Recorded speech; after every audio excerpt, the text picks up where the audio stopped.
국학 연구의 확대로 갑시다. 자, 국학 연구의 배경. 국학이라는 건 우리나라와 관련된 학문을 국학이라고 해요. 그래서 우리나라의 역사, 지리, 의학 이런 것들을 국학이라고 하죠. 만약에 일본이 일본의 역사, 지리를 연구하면 그게 국학이에요. 일본의 국학이 되겠죠. 그래서 국학이라고 하는 건 자기 나라와 관련된 학문을 국학이라고 하고, 자, 그 전에 우리나라에서 만약에 역사를 연구한다. 그럼 중국의 역사였다고 생각하시면 되고, 하다못해 그림을 그린다. 그러면 중국의 산수화를 그린다고 생각하시면 돼요. 그런데 조선 후기로 넘어가면 아무래도 이제 민족적 성격이 좀 강해지고 하다 보니까 실학의 영향을 받아서 의학이나 또는 뭐 역사학이나 지리학이나 이런 분야에서도 우리나라를 강조하는, 우리나라를 이제 조금 더 주체적으로 바라보는 거죠. 자주적으로. 그런 학문이 강조하게 되는데 그게 국학이라고 보시면 돼요. 그래서 국학에서 발전한 부분이 역사, 지리, 의학 뭐 많지만 그중에서 시험에 잘 나오는 파트는 역사. 역사 파트가 시험에 잘 나온다. 그래서 요 조선 후기의 가장 대표적인 역사서가 5권 있어요. 사실 여러분은 책 5권의 특징을 알고 계시면 되는 거예요, 사실은. 자, 그러면 689페이지에 자, 역사학의 연구부터 볼까요? 자, 관점이 다양화되면서 이제 강목체 사서가 많이 등장을 하게 되는데, 자, 일단 대표적인 역사서에서 689페이지 보시면은 대표적인 역사서가 쭉 나오는데 이 책들이 조금 어렵죠. 여기가 조금 어려워요. 그래서 요 파트들은 특히 서인과 남인이 자신들의 학설을 제시한 역사서들이 등장을 하게 돼서 여기 보시면은 남인의 역사서 또는 서인의 역사서 이렇게 구별이 되기는 하는데, 여기 나오는 지금 17세기의 대표적인 역사서는 시험에 그렇게 많이 나오는 건 아니에요. 하지만 그냥 봐두자 이 말이죠. 자, 그러면 휘찬여사부터 한번 볼까요? 자, 여기 보시면은 남인들의 역사서예요. 그래서 기전체 형식의 고려사를 제정한, 고려사를 다시 한번 정리한 자, 남인 역사서이다 이렇게 볼 수 있고요. 자, 그다음에 여사제강이라고 하는 건 거기 보시면 서인의 역사서예요. 그래서 휘찬여사는 남인의 역사서, 그다음에 여사제강은 서인의 역사서 이렇게 볼 수가 있죠. 자, 그 다음에 한 장 넘겨서 동사.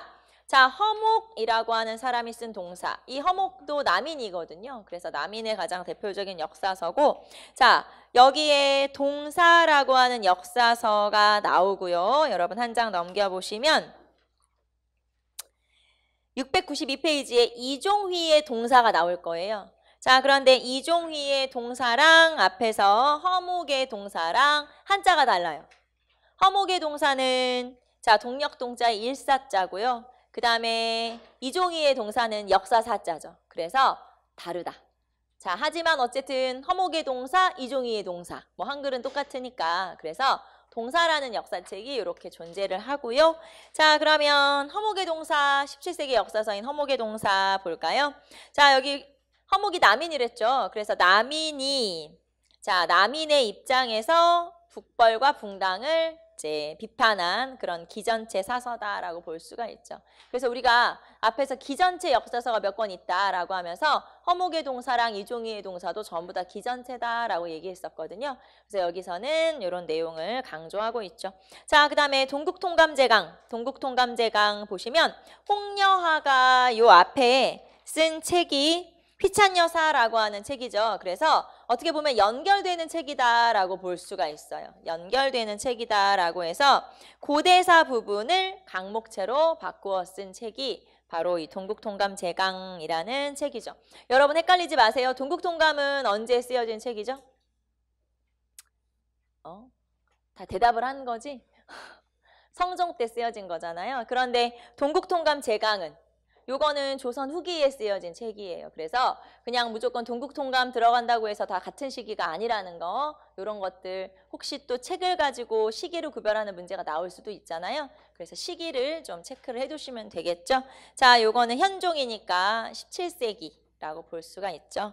자, 그 다음에 18세기의 역사서, 18세기 초의 역사서에서는 자, 밑으로 내려오시면 자, 동국역대총목, 그 다음에 동사회강 이런 책들이 있죠. 한번 읽어보시고. 자, 유계의 여사제강을 계승한 책이다. 뭐 등등 나와 있죠. 아주 중요한 책들은 아니에요. 그래서 제가 특별히 뭘 체크하고 넘어가는 건 아니지만 이제 이런 책들 한번 쭉 읽어보시면 되겠고요. 자, 우리한테 중요한 건 18세기 후반과 19세기 역사서들이에요. 그래서 여기 나오는 역사서들이 가장 시험에는 많이 언급되는 역사책들이니까.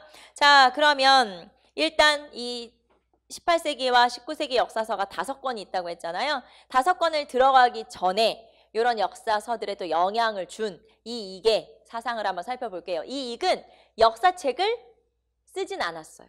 그러니까 이익의 역사책은 없어요. 하지만 이익의 영향을 받은, 이익은 아까 우리 중국 중심의 세계관을 탈피하려고 했다고 했으니까 이익의 역사서의 이런 역사적 성향의 또는 학풍의 영향을 받은 제자들을 성호학파라고 얘기했죠. 그래서 대표적인 인물로 안정복도 있고 정약용도 있고 이가원도 있고 여러 명들이 있다고 했는데, 자, 어쨌든 이익이 후대 역사학자들, 후대 우리가 알고 있는 그런 학자들한테 영향을 줬으니까 이익의 일단 사상부터, 역사적 어떤 관점부터 한번 살펴보면, 자, 690페이지에 도덕사관을 비판했다라고 나와 있죠. 자, 이 이익은 뭐라고 했냐면 역사라고 하는 걸 움직이는 힘은 거기 보시면 시세, 행, 불행, 시비의 순으로 나타난다 라고 보았어요. 자, 그러니까 그 전에 무조건 도덕이 중심이 되는, 말하자면 이제 성리학적인 어떤 관점에서 도덕을 강조하는 그런 사관이 아니고, 자, 역사라고 하는 거에 어떤 이런 역사 발전에 영향을 주는 게 거기 보시면 시세, 그 다음에 행, 불행, 그 다음에 시비의 순서대로 영향을 끼치게 된다라고 주장을 하기도 하죠. 그래서 이 이익의 학설은 이렇게 보시면 돼요. 그래서 이 이익은 이렇게 역사를 보는 관점을 제시했고, 이런 영향을 받은, 이런 이제 이익의 학설에 영향을 받은 사람들을 우리가 앞에서 이익의 제자들이라고 해서 성호학파라고 표현을 하기도 하죠. 그리고 또 이익은 중국 중심의 세계관에서 벗어날 것을 제시하기도 해서 주체성을 또 강조하기도 하죠. 자, 그러면 이런 이익의 영향을 받은 그 뒤에 이제 역사학자들 중에 가장 대표적인 인물이 안정복이에요. 그래서 안정복의 저서부터 체크를 좀 해보시면 되겠죠. 자, 18세기 후반, 그 다음에 19세기의 역사서에서 가장 먼저 등장하는 게 동사강목이라고 하는 책이죠. 그래서 안정복의 동사강목이라는 책이고요. 강목체의 형식으로 되어 있죠. 자, 강목체라고 하는 거 우리가 앞에서 저기 어디서 배웠었냐면은 삼국시대, 아니 그 삼국시대란다. 그 고려시대 삼국사기 할 때 우리가 이미 한번 설명했죠. 자, 역사를 서술하는 여러 가지 방법 중에서 가장 대표적인 게 편년체가 있죠. 사실은 전체적으로 봤을 때 편년체 사서가 가장 많아요. 편년체라는 건 역사를 시간 순서대로 나타내는 걸 편년체라고 하죠. 자, 그리고 기전체가 있어요. 기전체라고 하는 건 분야별로 나타내는 거죠. 그래서 본기, 세가, 지, 표, 열전 이런 식으로 분야별로 나타내는 거고, 자, 그 다음에 강목체라고 하는 게 있고 기사본말체라고 하는 게 있어요. 강목체라고 하는 건 편년체를 바탕으로 하되 다시 강과 목으로 분류를 한 거예요. 그러니까 대분류를 강이라고 하고 소분류를 목이라고 하는 거죠. 말하자면 똑같이 시간 순서대로 쓰지만 그거를 크게 또는 작게 이렇게 분류해서 기록한 거를 강목체라고 해서, 이렇게 강목체가 유행했던 시기가 아까 말했던 17세기쯤부터 강목체가 유행을 하게 되는데, 그런 강목체로 쓴 가장 대표적인 저서가 바로 동사강목, 강목이라고 써 있으니까 당연히 강목체로 되어 있겠죠. 그래서 이렇게 강목체로 쓰여진 책이 동사강목 대표적으로. 자, 그다음에 기사본말체라고 하는 건 어떤 사건을 처음부터 끝까지 사건별로 기록한 거를 기사본말체. 그래서 우리가 이 4가지의 역사 서술 방식을 다 배웠었는데, 그 중에서 강목체의 가장 대표적인 형식이 바로 동사강목이라는 책이고요. 자, 그러면은 동사강목에서는 특히 여러분이 2가지 기억하시면 되는데, 하나는 사만정통론하고 고증사학의 토대, 보통 이제 이렇게 2가지를 표현해요. 일단 사만정통론 한번 봅시다. 자, 사만정통론이라고 해서 그 전에 17세기, 18세기 역사서부터도 이런 것들이 등장을 하기도 하는데, 어쨌든 사만정통론이라고 하는 건 말 그대로 사만을 정통으로 보는 거거든요. 자, 그래서 이 사만을 정통으로 본다는 게 자, 이 역사의 정통을 어떻게 보냐? 일단 기자조선부터 보는 거죠. 자, 그리고 자, 단군, 기자, 그리고 여기에다가 마한을 정통으로 보는 거예요. 그래서 기자조선, 그 다음에 마한. 자, 그러면은 기자조선에다가 그 다음에 마한을 정통으로 보고 그 다음에 삼국시대를 빼고 신라를 정통으로 보는 거예요. 여기서 말하는 신라는 통일신라를 말하겠죠. 그리고 고려에서 조선으로 넘어왔다. 이렇게 보는 거예요. 그러면은 중간에 삼국은 빠지는 거죠. 삼국시대는 정통에서 빼는 거예요. 왜냐하면 삼국은 서로 세 나라가 자기들끼리 싸우는 시대니까 정통이 없는 시대, 무통의 시대라고 보는 거예요. 무통의 시대, 정통이 없다. 그래서 요거를 빼고 보는 거죠. 자, 그러니까 단군, 그 다음에 기자. 그러면 중간에 뭐가 빠지는 거예요? 위만이 빠지는 거죠. 뒤에 위만조선이 원래 있잖아요. 그래서 위만조선 빠지고 그 다음에 마한, 사만 중에서 사만, 마한을 정통으로 보고 삼국시대 빠지고 그 다음에 통일신라, 그리고 고려, 조선 이렇게 보는 거예요. 그래서 이런 나라들이 정통이다 라고 파악하는 거를 우리가 사만정통론이라고 하죠. 자, 그래서 이런 식으로 사만정통론을 제시하기도 하고, 자, 그 다음에 고증사학의 토대를 마련했다라고 보기도 하죠.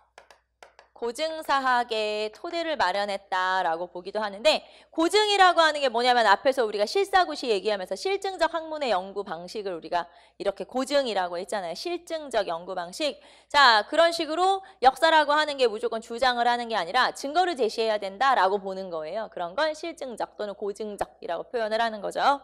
자, 거기 보시면 역사적 사실들 치밀하게 고증하여 신화, 설화, 기록에 믿을 수 없는 내용을 비판했다.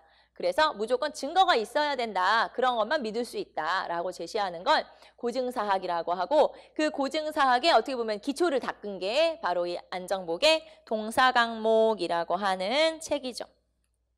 자, 그렇다고 해서 여러분이 막 그러면 안정복의 동사강목은 막 이렇게 막 근대 태동기에 나타났기 때문에 엄청나게 발전적이면서 막 근대 지향적이면서 그런 서술이구나. 아니고 여전히 성리학을 강조해요. 거기 보시면 명분론을 고수했다라는 게 무슨 뜻이냐면 여전히 성리학을 강조하고 있는 거네. 그래서 뭔가 막 되게 근대적이면서 막 그렇게 발전적인 학문적 성향인 것 같지만 사실 그런 건 아니에요. 성리학을 그대로 존중하면서 고수하기도 하죠. 그래서 여기서 명분론을 고수했다는 건 여전히 성리학적인 그런 역사의 틀 안에서 연구를 하는 거다라는 뜻이죠. 자, 그래서 안정복의 동사강목, 특히 안정복의 동사강목은 사료로도 제시가 많이 되니까 체크 한번 해보시고요. 자, 안정복의 저서 중에서 우리가 알아야 되는 책이 3권 있어요. 그 3권이 동사강목, 이거는 시험에 되게 잘 나오는 거니까 당연히 동사강목. 자, 그 다음에 오른쪽에 보시면 열조통기라고 하는 책이 다시 한번 설명이 되어 있죠. 열조통기라고 하는 책이고요. 그 다음에 천학고라고 해서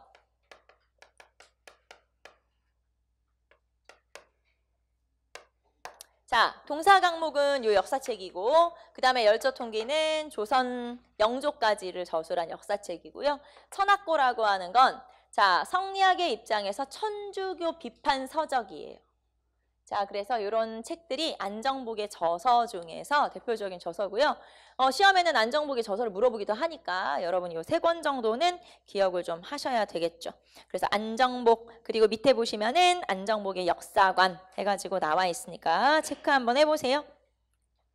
자, 그 다음에 우리는 나머지 역사책 5권 있다고 했으니까 2번째로 갈게요. 유득공으로 갑시다. 자, 유득공의 책 중에서 대표적인 책이 발해고라고 하는 책이죠. 자, 유득공의 발해고.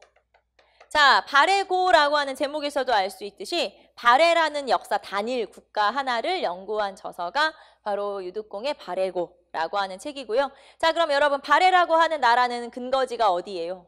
주로 만주죠, 당연히. 그래서 한반도에만 우리가 국한되어 있었던 어떤 우리의 역사 인식을 만주 지역을 강조함으로써 자, 우리가 이런 걸 뭐라고 하냐면 협소사관을 극복했다라고 이제 체크를 하기도 하죠. 그렇게 제시를 하기도 하죠. 자, 그래서 자, 발해를 연구한 단일 국가를 연구한 서적이면서 우리가 이거를 협소사관을 극복했다라고 볼 수 있어요. 한반도 내에서만 우리가 역사를 연구했었다면 이제는 만주 지역에 있는 국가를 강조함으로써 우리가 만주를 강조한다는 건 한반도에서 벗어났다는 뜻이잖아요. 좁은 역사 인식에서 확대를 시켰다고 할 수가 있기 때문에 협소사관, 한반도에서만 국한된 협소사관을 극복한 거다라고 표현을 할 수가 있고, 그 다음에 이 유득공이라고 하는 인물은 서얼 출신이면서 우리가 아까 박제가처럼 여기도 역시 규장과 검서관 등용된 그 서얼 중에 한 명인 것까지 여러분이 기억을 한 번 더 하시면 되겠죠. 692페이지 보시면은 유득공의 발해 인식 해가지고 발해고라는 책이 나오고요. 자, 그리고 이 발해고라는 책에서 또 하나 남북국이라는 용어를 처음 사용하죠.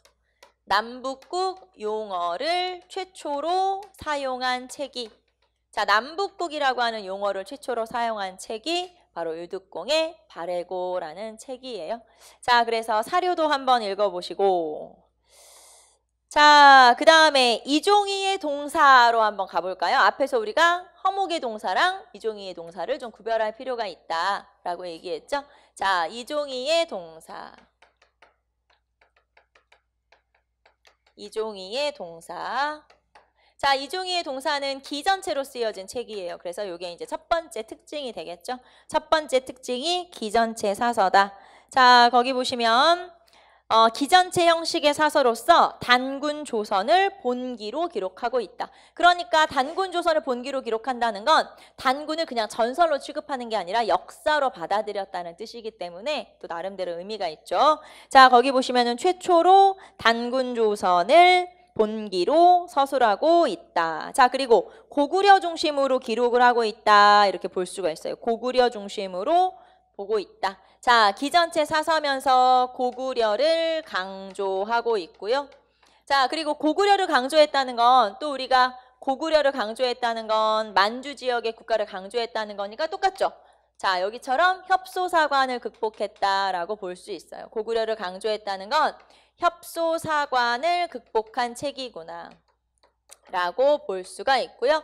자, 그 다음에 단군조선을 최초로 본기로, 단군조선을 본기로 기록한 최초의 사서다라는 것도 의미가 있어요. 이게 바로 이종이의 동사라고 볼 수 있고요. 자, 그 다음에 이원적 정통론을 계승했다. 이것도 한번 볼까요? 이원적 정통론 계승.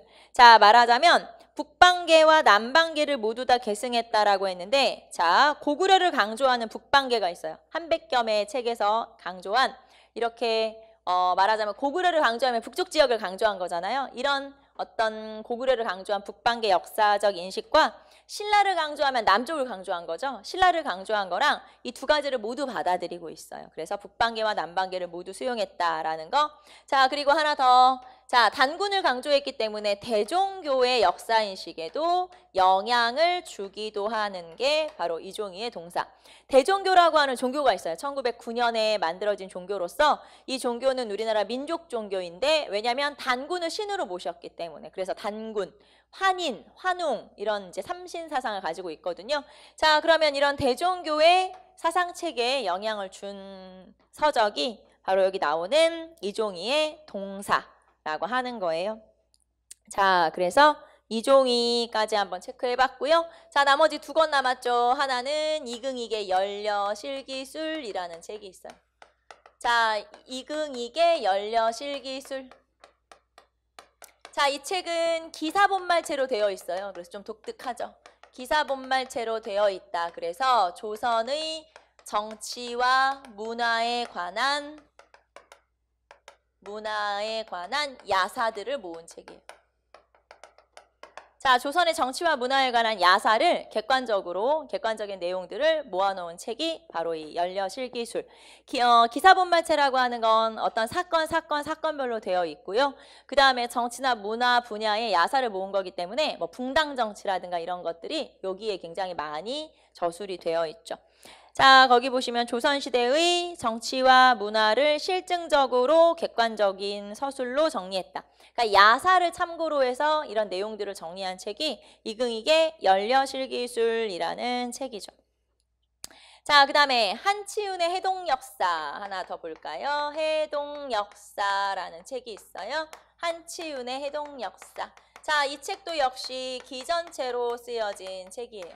자, 그리고 이거는 중국과 그 다음에 일본의 서적을 참고로 하여, 자, 중국과 일본의 약 500여 종의 저서를 참고로 해서 쓴 책이기 때문에, 자, 중국과 일본에서의 사료를 우리가 도입을 한 거잖아요. 그렇기 때문에 역사 인식의 폭을 확대할 수 있었다. 역사 인식의 폭을 확대한 책이다. 이렇게 표현할 수 있죠. 인식의 폭을 확대했다라고 볼 수가 있어요. 근데 이제 문제는 약간 중국이나 일본에 완전 100% 검증되지 않은 자료들도 들어왔기 때문에 약간씩은 오류가 좀 보인다는 게 한계이긴 하지만, 어쨌든 이렇게 중국이나 일본의 저서를 약 500여 종 이상을 도입을 했다는 게 좀 의미가 있는 책이 한치윤의 해동역사. 자, 이렇게 해서 5권의 책이 있고요. 5권은 전부 다 시험에 잘 나오는, 지문이든 아니면 제시문으로 물어보든 잘 나오는 책이고요. 특히 이 중에서 가장 많은 문제가 출제된 거는 당연히 안정복의 동사 강목이 문제로는 제일 많이 나와요. 체크를 한번 해보시면 되겠죠. 자, 그래서 5권 역사서가 가장 중요하다고 했으니까 5권 역사책 한번 체크해 보시고, 자, 그 다음에 693페이지로 내려가시면 이제 지리서가 있어요. 말 그대로 지리책. 우리나라 지리에 대한 관심을 표현한 거죠. 지리책. 자, 동국지리지가 앞에서 우리가 실학의 선구자인 한백겸이 제시한 거고, 한백겸은 북방계 역사 인식을 강조했다고 얘기했죠. 앞에서 우리가. 그래서 단군, 부여, 고구려를 강조한. 자, 그래서 북방계 역사 인식을 강조한 게 바로 이 한백겸의 동국지리지고, 자, 그 다음에 밑으로 내려오시면 신경준의 강계고, 정약용의 아방강역고. 자, 정약용의 책은 종류가 많다고 했으니까 여기 당연히 지리책도 있어요. 특히 역사 지리지. 그게 바로 아방강역고라고 하는 책이고, 여기에서 백제의 도읍지를 비정하기도 하고요. 발해의 중심지를 이제 또 찾아내기도. 자, 거기 보시면 발해의 중심지가 백두산의 동쪽임을 고증했다. 백두산의 동쪽이면 간도죠. 지금 딱 우리가 떠오르는 지역으로 이제 그렇게 비정을 하기도 했죠. 자, 이게 바로 아방강역고. 자, 그 다음에 인문지리서로 넘어가면 말 그대로 그 당시에 여러 가지 인문학적 내용을 적은 책으로서 가장 대표적인 책으로는 탱리지가 있는데, 자, 여지도서 그리고 탱리지 이런 책들이 나와 있죠. 특히 탱리지 같은 경우는 사람이 살기 좋은 땅, 가거지라고 하거든요. 그래서 사람이 살 수 있는, 살기 좋은 가거지를 비정하기도 했죠. 자, 그런 책이 탱리지. 자, 그 다음에 한 장 넘겨보시면은 아까 최한기의 지구전용, 우리 아까 살펴봤었죠? 영환지략과 해국도지를 바탕으로 한 세계 지리서라고 얘기했고, 대동지지라고 해서 여기서도 남북국이라는 용어가 여기서 쓰이기도 했던 거 우리 앞에서 다 살펴본 거네요. 자, 그리고 나서 지도로 갈게요. 사실 시험엔 지도가 잘 나오죠. 지도는 2가지 체크 한번 해보시고, 첫 번째 정상기의 동국지도. 자, 정상기의 동국지도 영조 때 만들어진 이 지도는 최초로 백리척이라고 하는 개념을 사용해요. 백리를 1척으로 말하자면은 나타낸 거죠. 이게 뭐냐면 백리를 1척으로 나타냈다는 게 축척의 개념을 처음 사용했다는 거예요. 그러면 이렇게 표현할 수도 있나요? 서양의 과학기술을 도입한 지도이다 라고 할 수도 있겠죠. 왜냐하면 이 축척이라고 하는 개념이 이제 서양의 어떤 개념이니까. 자, 그래서 이런 서양의 과학기술을 도입한 개념인 축척을 처음 사용한 지도가 정상기의 동국지도. 자, 그 다음에 정약용이란다. 김정호의 대동여지도 너무 잘 알고 있죠. 그럼 고산자 김정호의 대동여지도. 대동여지도 만들려고 백두산을 몇 번 올라갔다 이런 얘기 들어봤죠. 그러면 이거는 편찬도예요? 실측도예요? 실측도겠지. 그치. 가봐서 만들었으니까. 실측도이다라는 거 알 수 있고, 그 다음에 여러분 이 대동여지도를 이렇게 쫙 펼쳐놓으면 7m쯤 되는 거 알아요, 여러분? 원래 이 대동여지도를 22단으로 잘라서 여러분 이렇게 부채 접는 것처럼 이렇게 지그재그로 접는 거 알죠? 그렇게 접어가지고 다니면 한 이렇게 30cm 내외의 이 정도가 되는 거예요. 그래서 이거를 분첩, 절첩식이라고 해서 22단으로 잘라서 접어가지고 다닐 수 있게, 즉 휴대의 편리성을 위해서, 그러니까 나는 경상도 지역의 지도만 보겠다. 그럼 그 지역의 지도만 잘라서 가지고 다니면 되는 거예요. 그래서 실제로 이거를 쫙 펴놓잖아요. 7m. 그래서 이번에 우리 남북정상회담 할 때 우리나라에서 북한에 준 선물이 그 대동여지도 전체를 가지고 가서 선물로 줬다고 하더라고요. 왜냐면 북한에는 없다고 하더라고요. 남아있지 않기 때문에 그 전체를 다 펼쳐놓으면 7m가 넘어요. 그러니까 7m쯤 되는 지도를 걸려면 일단 높이가 높아야 되겠죠. 3층 높이가 돼야 그걸 걸 수가 있으니까. 그래서 어쨌든 그거를 가지고 가서 이번에 남북정상회담에 북한에 준 선물 중에 하나가 그거라고 하던데, 자 어쨌든 이 김정호의 대동여지도는 실제로는 굉장히 크기가 커요. 우리가 맨날 오른쪽에 사진에 그 손바닥만한 코딱지만한 사진으로만 봐가지고 그렇게 큰지 몰랐지만 실제로는 여기다가 이렇게 쫙 펼쳐놓으면 그것도 굉장히 장관이죠. 그게 바로 대동여지도라고 하는 거고, 자 대동여지도에서는 거기 보시면 매방심리라고 되어 있죠. 매방심리. 자 축척의 개념을 사용하진 않았어요. 하지만 매방심리라고 해서 심리마다 이렇게 방점이 찍혀 있는데 이 방점의 길이는 같지 않아요. 뭔 소리냐면 어떤 데는 심리가 길어요. 평지기 때문에. 근데 어떤 때는 심리가 짧아요. 여기는 산이라는 얘기예요. 경사가 있으니까 짧게 표시하죠. 엄청 과학적이지 않아요? 그래서 이게 바로 매방심리. 심리마다 방점이 찍혀 있어서 축척을 사용하진 않았지만 대략의 거리는 우리가 알 수 있도록 만든 지도가 바로 이 대동여지도라고 하는 거고요. 이거는 목판으로 만들었어요. 그러니까 목판으로 찍어냈다는 건 그 일일이 다 새겼다는 얘기죠. 나무에다가. 자, 목판으로 만들었기 때문에 대량 생산이 가능하죠. 그래서 굉장히 대중적인 그런 지도가 바로 이 김정호의 대동여지도라고 하는 지도예요. 자, 그 다음에 밑으로 내려와서 국어 연구 갑시다. 자, 국어 연구에서는 책들이 쭉 나와 있죠. 자, 신경준의 훈민정음 문해와 유희의 언문지 등의 책들이 있다. 자, 여러분이 여기서 알아야 되는 건 물론 저자와 저서를 연결하는 것도 중요하지만 조선 전기의 책이냐 조선 후기의 책이냐 이런 것들도 중요해요. 예를 들면 훈민정음 하면 우리가 무조건 조선 전기구나 이렇게 생각할 수 있지만 훈민정음 문해는 조선 후기 책이거든요. 그래서 시기를 구별하는 것도 중요하다. 자, 그리고 밑으로 내려오시면 뭐 정약용의 아언각비, 그 다음에 이의봉의 고금성림 이런 책들도 있죠. 자, 그 다음에 금석학이라고 해서 비석을 연구하는 학문을 우리가 금석학이라고 하는데 여러분 탁본 알죠? 탁본. 네, 그런 것들이 이제 금석학이라고 해요. 자, 금석학의 가장 대표적인 인물이 김정희의 거기 보시면 자, 금석과안록이라는 책인데 이 책에는 어떤 내용이냐? 가장 대표적인 내용 중에 북한산 비봉이라고 하는 꼭대기에 비석이 하나 있었죠. 자, 그 비석이 누구 건지 모르다가 이 김정희의 연구에 의해서 고증이 된 거죠. 그 비석은 진흥왕 순수비였어요. 북한산비 말하는 거죠. 그래서 이렇게 북한산비를 고증하기도 한 게 바로 이 김정희의 금석과안록. 자, 그 다음에 백과사전의 편찬이라고 해서 백과사전적 저서들이 또 존재하죠. 자, 우리가 배운 것 중에 가장 대표적인 백과사전적 저서가 앞에서 우리가 실학의 선구자 누가? 이수강이 지은 지봉유설, 그쵸. 그게 가장 이제 백과사전적 저서에서 대표적이다. 자, 그 다음에 이익의 성호사설, 그 다음에 이덕무의 청장관전서. 이덕무는 우리 언제 나왔냐면 규장각 검서관. 네, 그 중에 서울 중에 한 명. 자, 그 다음에 서유구의 임원경제지, 이규경의 오주연 문장전상고. 그 다음에 자, 영조 때 저서 중에서 한국학 백과사전 있었죠. 네, 그게 동국문헌비고라는 책이에요. 그래서 동국문헌비고 정도는 이건 무조건 영조 딱 여러분이 기억이 나야 되겠죠. 이것도 백과사전. 자, 그래서 백과사전적 저서들이 있고요. 자, 반개수록 백과사전인가요? 아닌가요? 그거 아니라는 거. 학생들이 좀 많이 헷갈려하는 게 그거예요. 뭐 실학자가 썼으면 다 비슷하겠지라고 생각해서 그런지 유영원의 반개수록은 백과사전이 아니라는 거. 하지만 이익의 성호사설은 백과사전이라는 거. 네, 그런 것들 지금이야 여러분이 책으로 보고 있으니까 안 헷갈리지만 막상 문제로 풀면 되게 헷갈려요. 별거 아니지만 그런 것들 되게 헷갈린다. 체크 한번 해보시고. 자, 그 다음에 과학기술의 발달로 넘어가 봅시다. 자, 과학기술의 발달에서 서양의 문물이 들어오기 시작했는데 물론 전면적으로 서양의 문물을 받아들인 건 아니지만 우리나라에 표류한 서양인들이 또 등장을 하게 돼요. 자, 697페이지에 서양인의 표류에서 17세기에 벨테브레라고 하는 사람과 하멜이라고 하는 사람이 우리나라에 표류하게 되죠.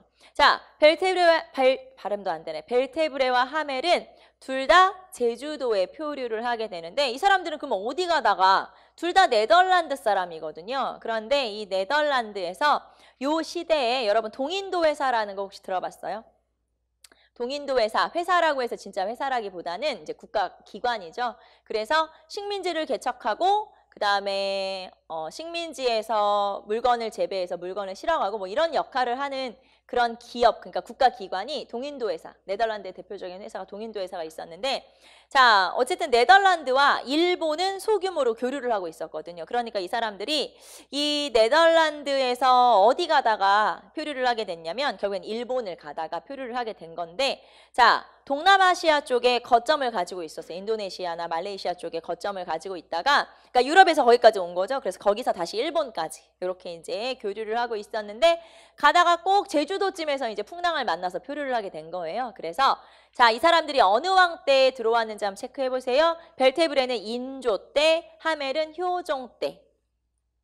둘 다 같은 나라 사람이죠. 뭐 네덜란드니까 처음에 벨테브레가 들어왔는데 이 사람은 우리나라로 귀화를 했어요. 그래서 아예 우리나라에 들어와서 우리나라 여자랑 결혼하고 이름도 우리나라 이름으로 바꿔서 아예 우리나라 사람이 된 사람은 이제 요 벨테브레라고 하는 사람이고 이 사람 같은 경우는 훈련도감에서 근무를 하기도 하죠. 그래서 서양식 홍위포라고 해서 무기 만드는 대포 만들고 하는 그런 방식을 우리나라에 전파해 준 사람이 바로 이 벨테브레면 자, 얼마 뒤에 하멜이라는 사람이 이제 표류를 하게 되죠.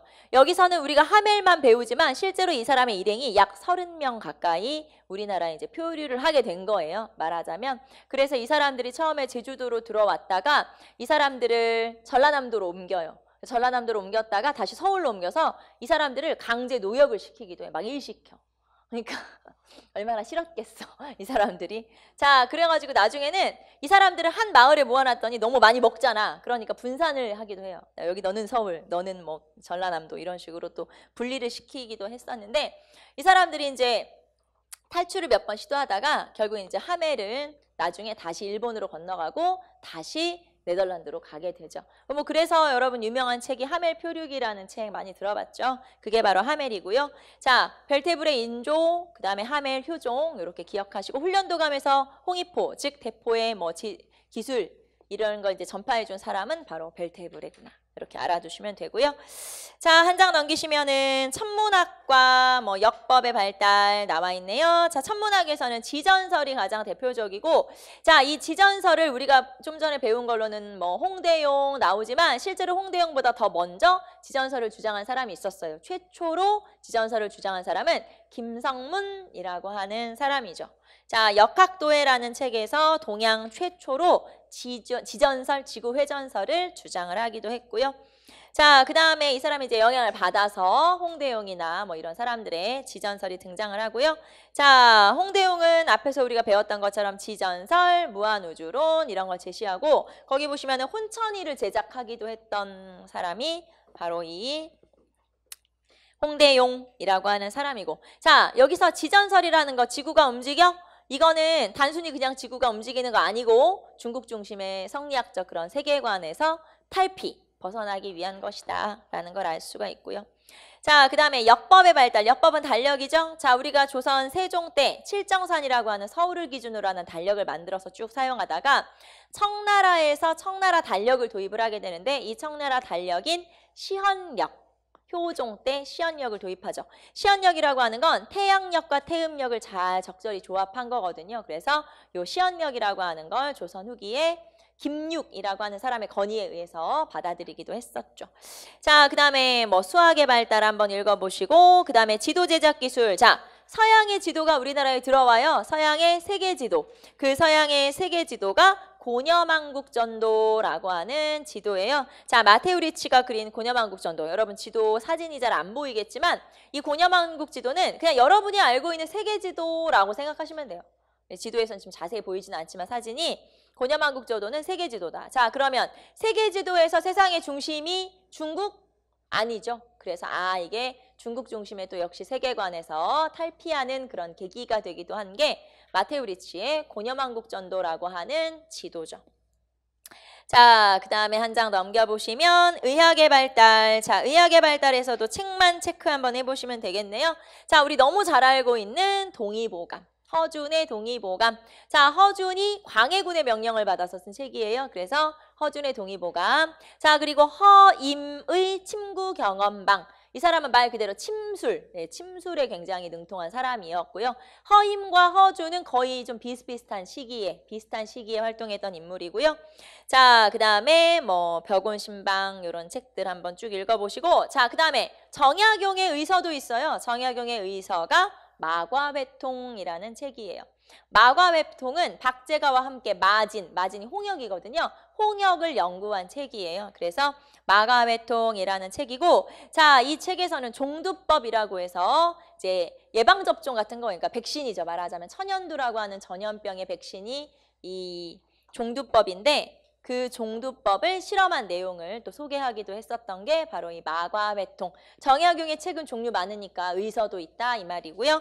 자, 그 다음에 방약합편 같은 이런 책들. 자, 그리고 맨 밑으로 내려오시면 이재마의 동의수세보원이라는 책이 있어요. 이재마라고 하는 사람은 사상의설이라고 해서 아마 여러분 많이 들어봤죠. 태음인, 태양인, 소음인, 소양인 이렇게 사람의 기질을, 체질을 4개로 나눈 사상의설을 이제 연구한 사람이죠. 그래서 이재마의 동의수세보원. 여기서는 여러분이 책 제목 정도만 알아두시면 되고요. 자, 그 다음에 정약용의 기해론, 아까 설명했죠. 주교, 배다리. 자, 그리고 거중기, 이런 걸 만든 사람이 정약용.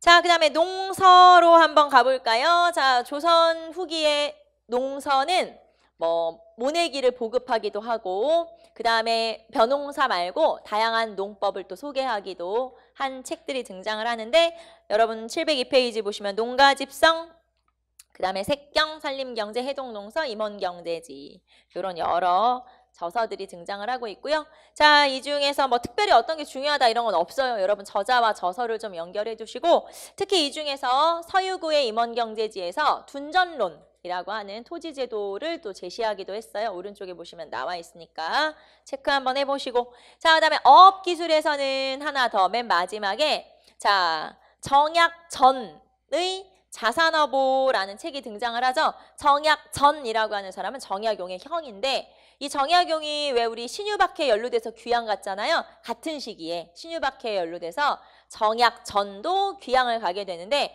정약용은 아까 강진으로 유배 갔다고 했고, 이 사람은 흑산도로 유배를 가게 돼요. 섬으로 유배를 간 거죠. 그러다 보니까 이 사람이 이제 특별히 할 일은 없잖아요. 그러니까 그 유배 생활을 하면서 물고기를 연구하기 시작한 거예요. 물고기의 생태를 연구했고, 그거를 책으로 묶은 거예요. 근데 우리나라의 학자 중에서 물고기 연구한 사람이 없겠죠. 네, 이 사람이 유일하겠죠. 그래서 이 책이 유일한 어류학 책이 된 거예요. 그래서 어류학의 신기원을 열었다. 이런 책이 정약전의 자산어보. 역시 여러분은 뭐 제목 정도 정약전 자산어보. 이게 어류학 책이구나. 요 정도 보시면 되고. 자, 한 장 넘겨서 이제 나머지 예술의 경향만 체크 한번 해보면 되겠죠. 자, 예술은 조선 후기에 서민문화가 발전을 하게 돼요. 서민문화. 자, 서민문화는 말 그대로 서민들이 만들고 즐기고 하는 문화죠. 원래 문화와 예술은 누가 즐기는 거냐면 양반 귀족들이 즐기는 거예요. 자, 그런데 조선 후기로 가면 일단 농업이 발전을 하게 돼요. 그럼 농업이 발전하면 먹고 살기가 좀 괜찮아졌죠. 경제력이 좀 성장을 하게 되고, 경제력이 성장을 했어요. 그러면 사람들이 가장 먼저 하고 싶어 하는 게 자식들을 교육시키는 거예요. 서당 교육이 보급이 되죠. 그럼 애들을 학교에 보냈더니 애들이 똘똘해지겠지. 인식이 커지고, 그러다 보니까 문화를 즐기고 만들고 하는 그런 문화의식이 성장을 하게 된 거죠. 그러니까 말하자면 경제력이 성장하고 교육이 보급되면 문화가 발전하는데, 서민들이 즐길 수 있는 문화가 발전을 하게 된 거예요. 그래서 나타나게 된 게 서민문화. 자, 그러니까 서민문화가 발전한 시기는 그럼 언제인 거예요? 조선 후기에 가서야 발전을 하게 된 거죠. 그 전까지는 모두 문화를 즐기고 만들고 하는, 향유하는 계층은 다 양반, 귀족 이런 사람들이었죠. 자, 그러면 서민문화의 발달 가로 3번에 보시면 어떤 것들이 그럼 서민문화냐? 거기 보시면 한글, 소설, 판소리, 탈춤, 그 다음에 뭐 풍속화, 민화, 그다음에 뭐 음악, 무용 등등 여러 가지가 있고요. 자, 우리는 705페이지 보시면은 판소리부터 한번 보도록 할까요? 자, 판소리는 말 그대로 이 판에서 소리를 하는 걸 말하는 거고, 이 소리라고 하는 건, 자, 여러분 알죠?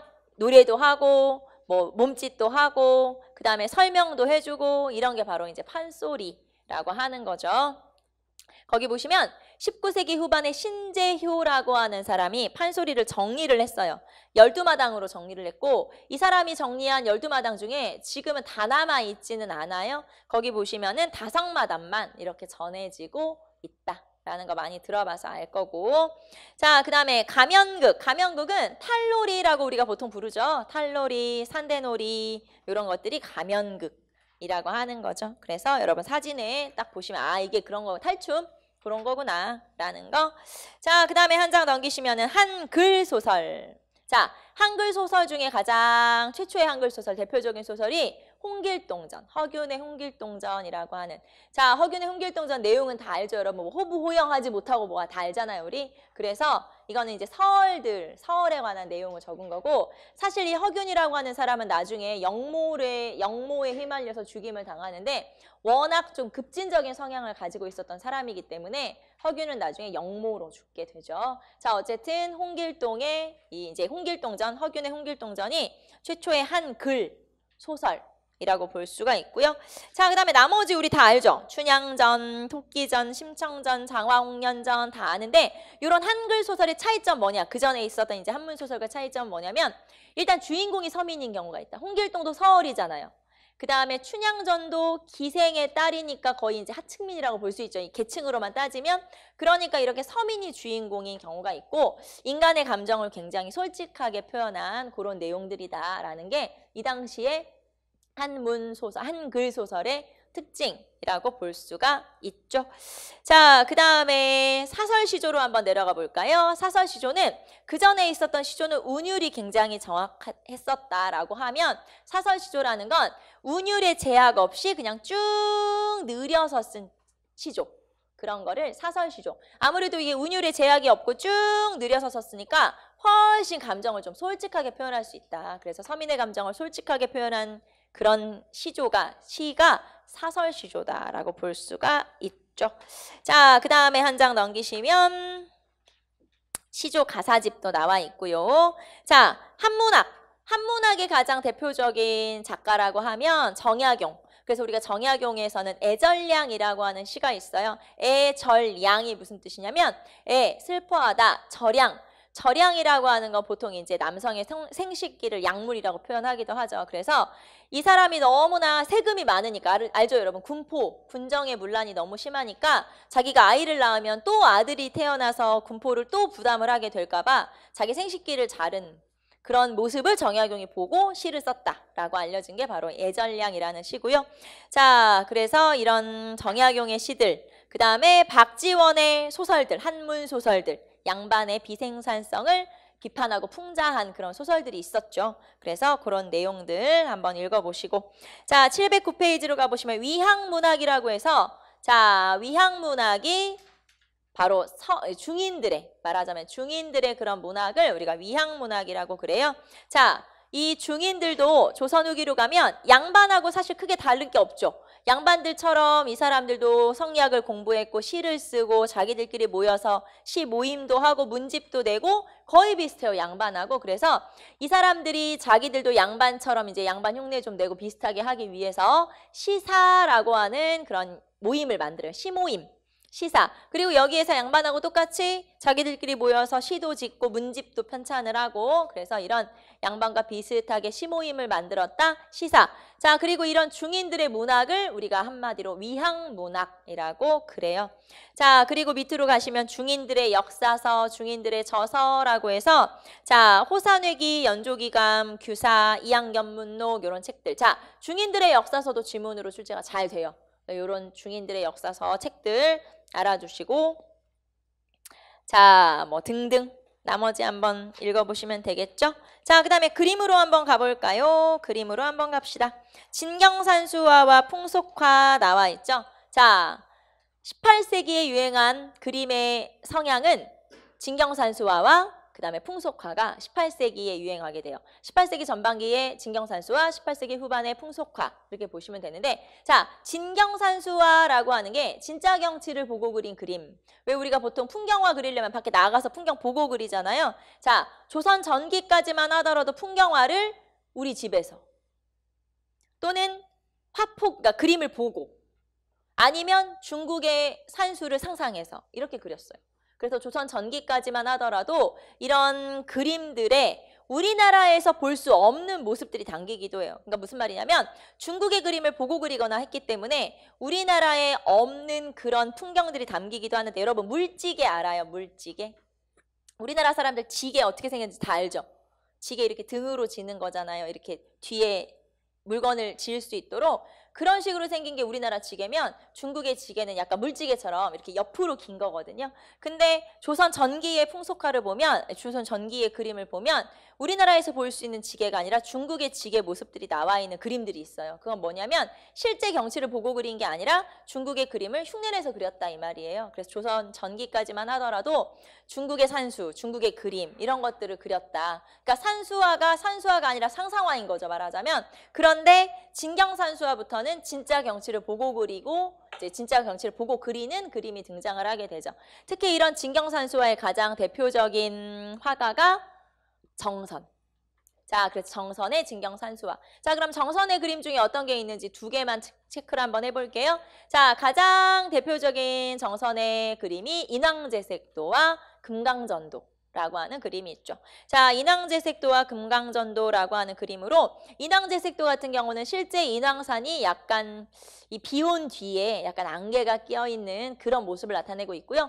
금강전도는 사실 금강산 전체를 우리가 투시로 할 수는 없잖아요. 그러니까 이제 약간 투시법이 이제 들어간 그래서 금강산 전체를 다 이렇게 나타낸 굉장히 독특한 그림이 바로 금강전도라고 하는 그림이에요. 자, 그래서 이 겸재정선이 가장 대표적인 진경산수화의 화가이고 자, 그다음에 풍속화 하면 또 우리가 떠오르는 두 명이 누구죠? 김홍도, 신윤복, 그쵸? 그래서 단원과 해원이 단원 김홍도와 해원 신윤복이 가장 대표적인 풍속 화가죠.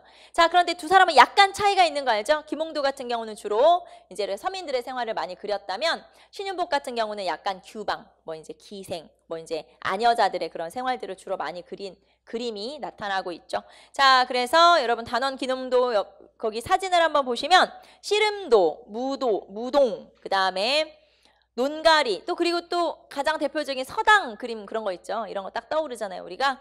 자, 그런데 김홍도가 이런 풍속화만 그렸다고 생각하시면 안 되고 불화도 많이 그렸고요. 그다음에 뭐 이제 신선이라든가 이런 그림도 많이 그렸고 그다음에 어진 그러니까 임금 얼굴도 그렸던 인물이 바로 김홍도라고 하는 아주 대표적인 화가고요. 그다음에 신윤복의 그림 볼까요? 단오풍정. 이게 가장 유명하죠. 단오풍정. 자, 그리고 미인도 그다음에 월하정인. 이건 그냥 제가 제일 좋아하는 그림이라서 개인적으로 네, 제가 제일 좋아하는 그림이거든요. 월하정인.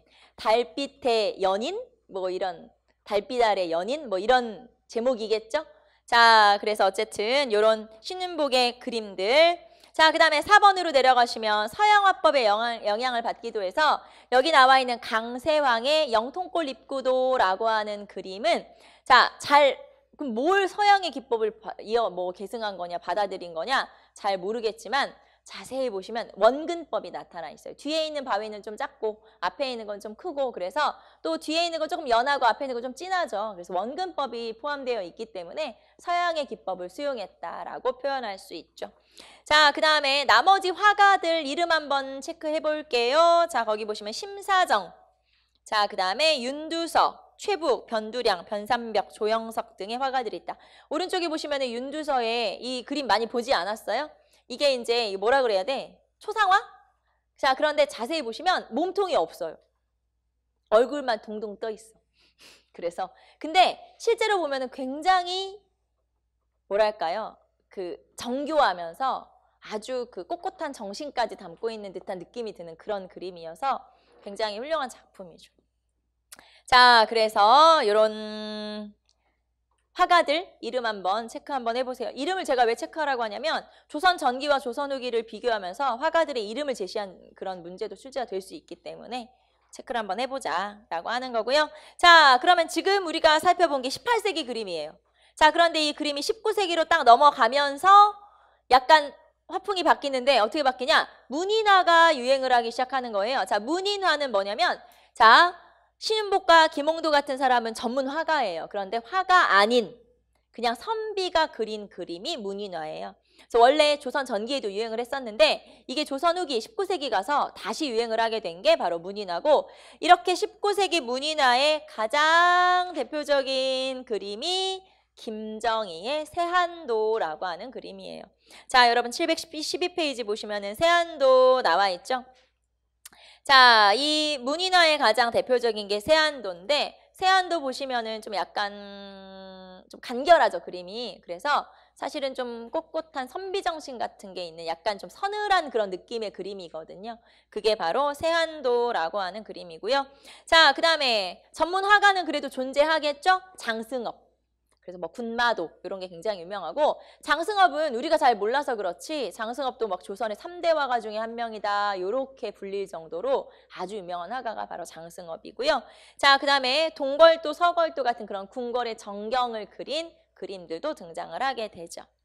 자, 그 다음에 7번으로 내려가시면 민화. 뭐 민화는 우리 다 알잖아요. 서민이 그린 그림. 자, 누가 그렸는지는 알 수 없지만 익살스러운 그런 내용을 나타내는 서민적 그림. 자, 그래서 서민의 집에 한 점씩 걸려 있을 것 같은 그런 그림들이 바로 이 민화라고 하는 그림들이죠. 자, 그 다음에 서예. 서예에서도 두 가지만 체크해 주시면 되겠네요. 이광사의 동국진체, 김정희의 추사체. 이런 서체들이 유행을 했던 게 바로 이 조선 후기. 김정희의 추사체 같은 경우는 이 김정희만의 굉장히 독특한 서체를 만들어낸 거죠. 개발을 해낸 거예요. 추사체의 특징이 뭐냐? 전에 어디서 제가 보니까 추사체의 특징이 뭐냐 그랬더니 특징이 없다고 하더라고요. 그냥 김정희의 글씨체다. 특징이 따로 없다. 뭐 이제 뭐 강건하고 뭐 날카롭고 이런 게 아니라 그냥 김정희의 힘을 쫙 뺀 어떤 김정희의 고유한 독특한 글씨체다 이렇게 표현을 하기도 하던데 아무튼 이런 글씨체들이 유행을 했던 게 바로 조선 후기고요. 자, 건축으로 한번 가볼까요? 건축 갑시다. 건축은 여러분 17세기, 18세기, 19세기 시기별로 구별을 한번 해보시면 되는데 자, 17세기는 큰 절들이 많이 지어져요. 왜냐하면 임진왜란 때 승병이 활약을 하게 되죠.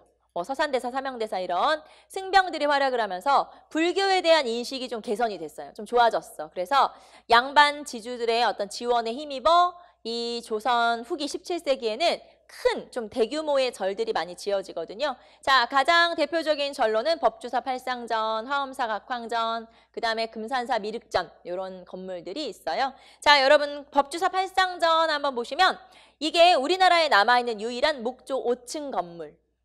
자, 그래서 우리 황룡사 9층탑 하면은 아마 이렇게 생긴 게 9층이지 않을까. 그러니까 목탑의 양식을 가지고 있다고 보시면 돼요. 자, 그래서 법주사 팔상전. 자, 그 다음에 오른쪽에 화엄사 각황전 2층 건물이죠. 그 다음에 미륵사, 금산사 미륵전은 3층 건물이거든요. 이런 식으로 좀 규모가 크다. 이런 건물들이 지어진 시기가 17세기. 자, 그 다음에 18세기로 넘어가면 훨씬 더 좀 아기자기하면서 좀 더 화려한 그런 건물들이 지어지게 돼요. 자, 그래서 밑으로 내려가시면 부안 계암사, 논산 쌍계사, 안선 성남사 이런 절들은 훨씬 더 좀 장식성이 강한, 좀 아기자기하면서 훨씬 더 좀 장식적인 그런 절들. 규모는 크지 않지만 이런 절들이 지어지게 된 게 18세기고요. 자, 그리고 18세기 건축물 중에 또 되게 유명한 게 수원화성이죠. 당연히. 자, 그 다음에 19세기 건축물 중에 정말 유명한 건 경복궁 중건이죠. 경복궁이 다시 지어지면서 경회루, 근정전 이런 사진들 한번 쭉 보시고요. 자, 그래서 17세기, 18세기, 19세기마다 건축의 특징이 이렇게 있다는 거. 자, 그 다음에 공예로 가면은 아무래도 조선 후기의 도자기죠. 자, 조선 후기의 도자기는 하얀 바탕에다가 파란 물감으로 그림을 그린 그런 도자기가 그려지는, 이제 만들어지는데 그런 걸 청화백자라고 그래요. 청화백자. 자, 하얀 도자기, 파란 물감, 청화백자. 자, 그런데 그 파란 물감이 비싸. 코발트 안료라고 해서 중국에서 수입해야 되거든요. 그러면 이제 좀 중국하고 사이가 원활하지 않거나 할 때는 그 파란 물감 그림이 잘 안 그려질 거 아니에요. 그러면 여기에다가 이제 다른 물감으로, 그래서 뭐 철이 좀 더 들어가거나 구리가 들어간 그런 그림이 그려지는데 그런 도자기를 진사백자, 철화백자. 그래서 진사백자나 철화백자는 구워놓으면 색깔이 파란색이 아니고 여기는 붉은 빛을 띄어요. 약간 갈색이나 붉은 빛을 띠는 게 청화백자나 그러니까 진사백자나 철화백자 이런 것들. 그래서 좀 귀한 거는 청화백자고 말하자면 청화백자가 가장 유행을 하게 되고 때에 따라서 물감에 따라서 다른 종류의 도자기들도 만들어지기도 한다. 자, 그래서 대표적인 건 청화백자. 자, 그 다음에 여러분 오른쪽에 보시면 달 항아리 알죠? 달 항아리. 지름이 40cm에서 50cm 정도 되는 아주 큰 동그란 이런 항아리가 달 항아리. 달 항아리를 보면은 좀 이제 저는 어떤 생각이 드냐면 잘생겼다. 약간 이런 생각이 참 고놈 참 잘생겼네 이런 생각이 드는 게 달 항아리고요. 우리가 올해 2월에 있었던 그 평창 겨울올림픽 동계올림픽에서 성화 알죠 여러분? 성화대를 만들 때 맨 위에 이렇게 동그란 달 항아리를 형상화한 그런 구조물로 만들었었던 게 그 성화대였었거든요. 자, 그 다음에 뭐 목공예, 화각공예는 뭐냐면 소의 뿔을 얇게 점여서 그걸 붙여서 무늬를 나타내는 걸 화각공예라고 그래요. 자, 그래서 이런 것들이 유행을 하게 되고요. 자, 그 다음에 음악은 사실 별거 없어요. 오른쪽에 보시면은 가곡이나 시조, 산조, 그 다음에 잡가, 판소리 이런 여러 가지 다양한 음악들이 유행을 하게 된다. 자, 여기까지가 여러분하고 조선 후기 쭉 한번 살펴봤고요. 이제 점심 먹고 와서는 3권, 근현대사. 이렇게 들어가도록 할게요. 자, 점심 맛있게 드시고 이따 봅시다.